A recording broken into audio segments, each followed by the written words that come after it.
2018 Ram 1500 ecodiesel. Currently doing a turbo replacement on it. Bought it without knowing it had a bad turbo. Was told that it drives and runs, but when I got it, I soon found out it wouldn't go over 50 miles an hour. So I got the old turbo pulled off here. Got it sitting somewhere. Here it is on the floor. Here's the new one. That's got to go in there. And also removing this DPF exhaust system to do some maintenance on it is what they call it. Just wanted to show everyone this. If you're ever wondering what connections need to be removed or what they look like, this will be a top view. As you can see, I got the cab lifted up and off there. We just used some roofing pump jacks and 8 2x4s screwed together, and it gave us nice clearance to lift the cab up out of the way and still be able to roll the tires back. So taking the cab off is by far the best way to go. Super easy, and I've never done it before. The first thing, this is one of the big complaints, is this bolt right here. It was super easy for me to get at it because, like I said, we got the cab lifted off, so I didn't have to reach up from underneath and around anything. Basically, get this nut loose, and then all of these, this thing actually sits up a little higher like this, right up there towards the top like that, and then this piece right here goes on there, and that goes up and connects into the turbo.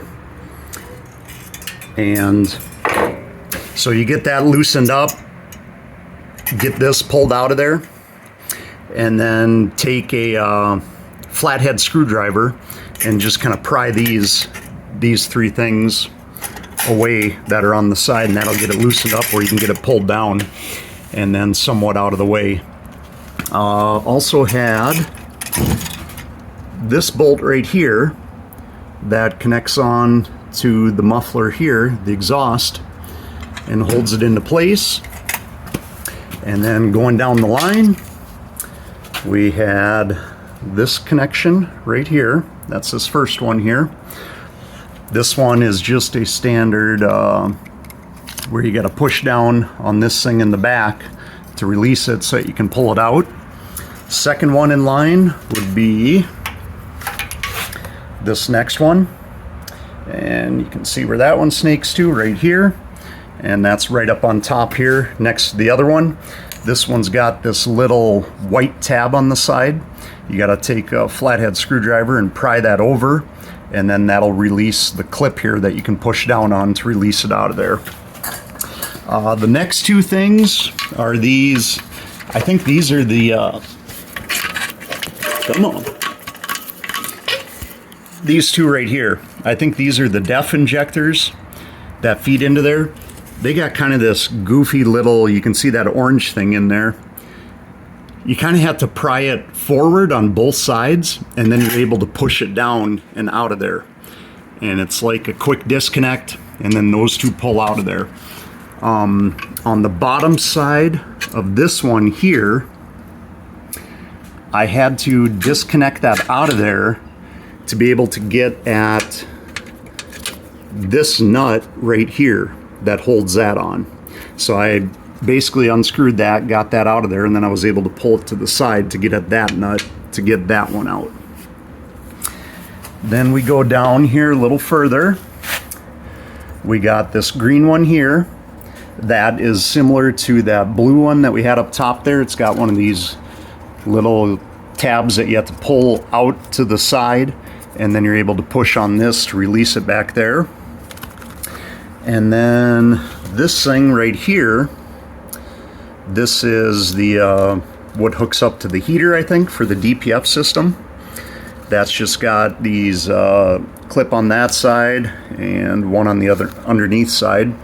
You just clip that and pull it out, and that disconnects that. And then this one right here, where did that one plug into?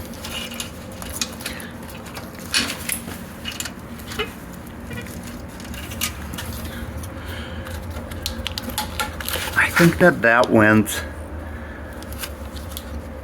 right on the side of there or something. I have no idea. But that one just has this red clip that you push that red part of that clip back, and then you can push down on that center part, and that'll release it out of there. Oh, I see it. It goes on the underside. Right down there is where that one clips in on there.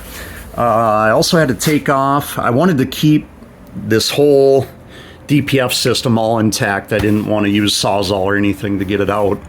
So I pulled the bolts out of this hanger here. They were right on the side there, just so that I could freely knock it back to get the exhaust pulled out of the muffler down here. Working our way back further from the front to the back end. Had these two modules right here. These come out of the back end of the exhaust system, real close to the muffler there.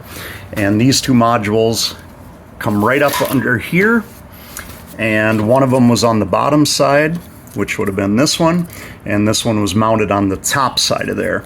And these had these little gray tabs that you have to pull out, and then you're able to push down on that to release it out of there. Both of them had that gray tab, as you can see there. I'm not sure what it takes to get them out on this side. Maybe it's a matter of just being able to pull it out. Let me try it real quick.